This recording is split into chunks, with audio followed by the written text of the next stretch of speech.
హైడ్రా కూల్చివేతలు కాంగ్రెస్ పార్టీలో రచ్చరాజిస్తున్నాయా? హైడ్రా తీరును సొంత పార్టీ నేతలే వ్యతిరేకిస్తున్నారా? మూసీపై కూల్చివేతలు పార్టీకి నష్టం జరుగుతోందని ఆ పార్టీ నేతలు భావిస్తున్నారా? హైడ్రా కూల్చివేతలపై ప్రచార కమిటీ చైర్మన్ మధు యాష్కి గౌడ్ రేవంత్ రెడ్డిని పరోక్షంగా టార్గెట్ చేశారా? మధు యాష్కి ఆరోపణల వెనుక ఉన్న ఉద్దేశం ఏంటి?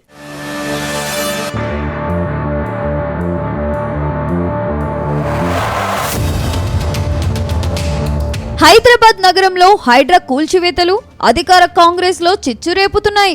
కూల్చివేతలపై అధికార పార్టీ నేతల మధ్య భిన్న వాదనలు వినిపిస్తున్నాయి. హైడ్రా తీరుపై పార్టీకి చెందిన సీనియర్లు సీఎం రేవంత్ రెడ్డి తీరుపై గుర్రుగా ఉన్నట్టు సమాచారం. ఇప్పటికే కొందరు సీనియర్లు ఢిల్లీ పెద్దలకు ఫిర్యాదు చేసినట్టు తెలిసింది. అయితే కూల్చివేతలపై విచారణ ఇచ్చేందుకు సీఎం రేవంత్ రెడ్డి హుటాహుటిన ఢిల్లీకి వెళ్లగా అక్కడ పార్టీ నేతలు సీఎంను అన్ని వివరాలు అడిగి తెలుసుకుంటున్నట్టు ప్రచారం జరుగుతుంది. ఇదిలా ఉండగా ఆ పార్టీకి చెందిన సీనియర్ లీడర్ ప్రచార కమిటీ చైర్మన్ మధు యాష్కి గౌడ్ చేసిన ఓ ప్రకటన సంచలనంగా మారింది.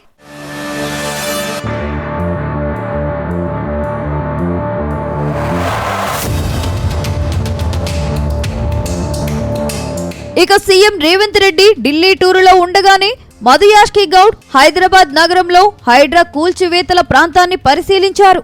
గతంలో తాను పోటీ చేసిన ఎల్బీ నగర్ నియోజకవర్గంలోని కొత్తపేట, చైతన్యపురి డివిజన్లోని మూసీ సమీప వాసులను పరామర్శించారు. కాంగ్రెస్ ప్రభుత్వం ఏ ఇంటిని అక్రమంగా కూల్చదని, పిల్లాపాపలతో నిశ్చింతగా నిద్రపోండి, నాది గ్యారంటీ అంటూ బాధితులకు హామీ ఇచ్చే ప్రయత్నం చేశారు. మీ ఇంటిపై ఒక్క గడ్డపారపడినా హైకమాండ్ ని దింపుతానంటూ సంచలన కామెంట్స్ చేశారు. ప్రభుత్వం అన్యాయంగా ఇల్లు కూలగొడితే మీ సోదరుడిగా, న్యాయవాదిగా పైసా ఖర్చు భారం పడకుండా కోర్టులో కేసు వేసి న్యాయం చేస్తానంటూ బాధితులకు భరోసా ఇచ్చారు. మధు యాష్కి చేసిన కామెంట్స్ కాంగ్రెస్ వర్గాల్లో కలకలం రేపుతున్నాయి. పరివాహక ప్రాంతాలలో నోటీసు ఇచ్చినా కూడా సమయం ఇవ్వకుండా మార్పు చేసినంత మాత్రాన ప్రొఫైల్ రావు, దాని బాధ్యత మేము తీసుకుంటాము. ఏ ఒక్క పేద ప్రజలకి ఒక్క సెంటు భూమి కూడా కాంగ్రెస్ పార్టీ ప్రభుత్వం నష్టపరిహారాలు లేకుండా బిల్డింగ్లు గిట్ట ఏదున్నా కూడా ఒకవేళ అలాంటివి తీసుకోవాల్సి వచ్చినప్పుడు ముందుగా రిటెన్షన్ వాల్ ఉంటుంది. విస్తీర్ణం ఎక్కువ ఉన్న చోట ఒక ఇల్లు కూలగొట్టకుండా కట్టుకునే అవకాశాలు ఉన్నాయి. అధికారులకు హెచ్చరిక, మీ అవినీతిని కప్పుపుచ్చుకోవడానికి అతి ఉత్సాహంతో ప్రజలకు కష్టం కలిగించకండి. అక్రమార్కులైన అధికారులపైన చర్యలు ఉంటాయి. అక్రమంగా పట్టా భూములు అమ్మిన రియాల్టీ వ్యాపారులు కానీ బిల్డర్ల పైన కూడా చర్యలు ఉంటాయి. సామాన్య ప్రజలు తమ కష్టార్జితో కట్టుకున్న ఏ ఒక్క ఇల్లు కూలగొట్టకుండా చూసే బాధ్యత ఇక్కడున్న మేము కాంగ్రెస్ పార్టీ ప్రజలు తీసుకుంటున్నాం. ఇప్పుడు సీఎం రేవంత్ రెడ్డికి వ్యతిరేకంగా మధు యాష్కి నోరు విప్పడంపై అధికార కాంగ్రెస్ లో లుకులుకులు మళ్లీ మొదలయ్యాయనే టాక్ వినిపిస్తుంది. ఇటీవల టీపీసీసీ చీఫ్ ఎంపిక విషయమే మధు యాష్కి ఆగ్రహానికి కారణంగా తెలుస్తుంది. టీపీసీసీ చీఫ్ ఎంపికలో మధు యాష్కిని కాదని మహేష్ కుమార్ గౌడ్ వైపు సీఎం రేవంత్ రెడ్డి ఆసక్తి చూపించారట. అయితే చివరి నిమిషం వరకు మధు యాష్కి పదవి దక్కుతుందని పార్టీ నేతలు చెప్పారు.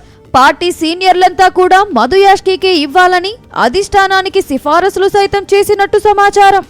అయితే ఇద్దరు గౌడ సామాజిక వర్గానికి నేతలు కావడంతో చివరి నిమిషంలో మహేష్ కుమార్ గౌడ్ని టీపీసీసీ పదవి వరించింది. అప్పట్నుంచి మధు యాష్కి సీఎం రేవంత్ రెడ్డి మధ్య దూరం మరింత పెరిగిందనే ప్రచారం పార్టీ వర్గాల్లో జరుగుతుంది.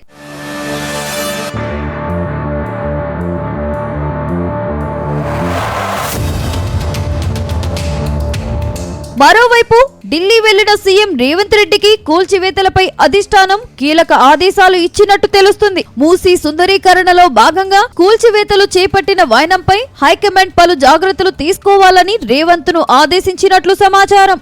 పార్టీ అగ్రనేత రాహుల్ గాంధీ ఉత్తరప్రదేశ్, మధ్యప్రదేశ్ రాష్ట్రాల్లో బుల్డోజర్ల వివాదంపై పెద్ద ఎత్తున పోరాటం చేస్తున్నారు. ఈ సమయంలో తెలంగాణలో బుల్డోజర్ల పాలన సాగుతుండటంతో తప్పుడు సంకేతాలు వెళ్తాయని పార్టీ పెద్దలు చెప్పినట్టు తెలిసింది.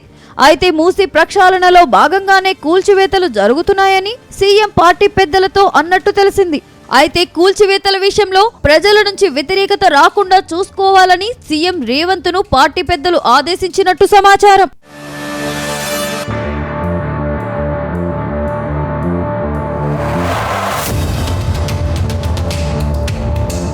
మొత్తంగా మధు యాష్కి గౌడ్ కామెంట్స్ ఇప్పుడు కాంగ్రెస్ పార్టీలో దుమారం రేపుతున్నాయి.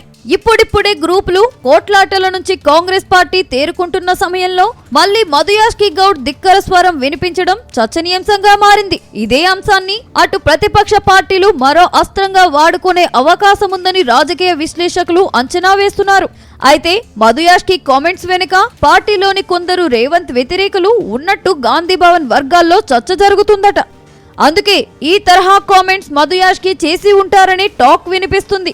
చూడాలి మరి మధు యాష్కి డైలాగ్ వారుపై సీఎం రేవంత్ రెడ్డి స్పందిస్తారా లేదంటే ఆయనపై చర్యలకు ఆదేశిస్తారా అనేది ఇప్పుడు ఆసక్తికరంగా మారింది.